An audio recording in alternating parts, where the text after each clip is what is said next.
Ένα παιδί είναι έτοιμο να φύγει από το σπίτι του όταν πέσει ο δεξιός κινόδοντας. ή ο αριστερός, δεν έχει σημασία.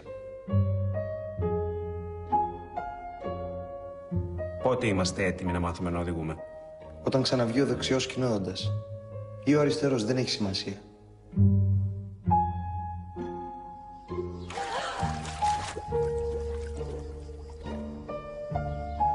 Μαμά, τι είναι ζόμπι? Ποιος την είπε αυτή τη λέξη? Δεν θυμάμαι, ο μπαμπάς μάλλον. Ζόμπι είναι τα μικρά κίτρινα λουλούδια.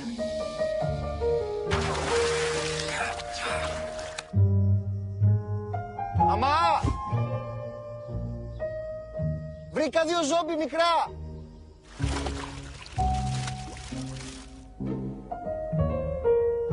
Ναι. Παπά, Ναι. 2 ψάρια είναι μέσα στην πισίνα.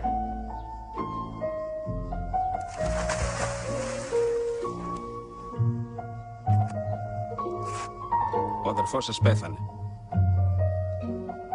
Ένα πλάσμα σαν αυτό που εισέβαλε σήμερα στον κήπο τον διαμέλυσε.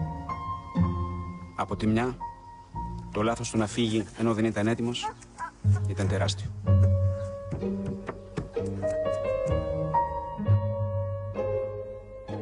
Μιαου.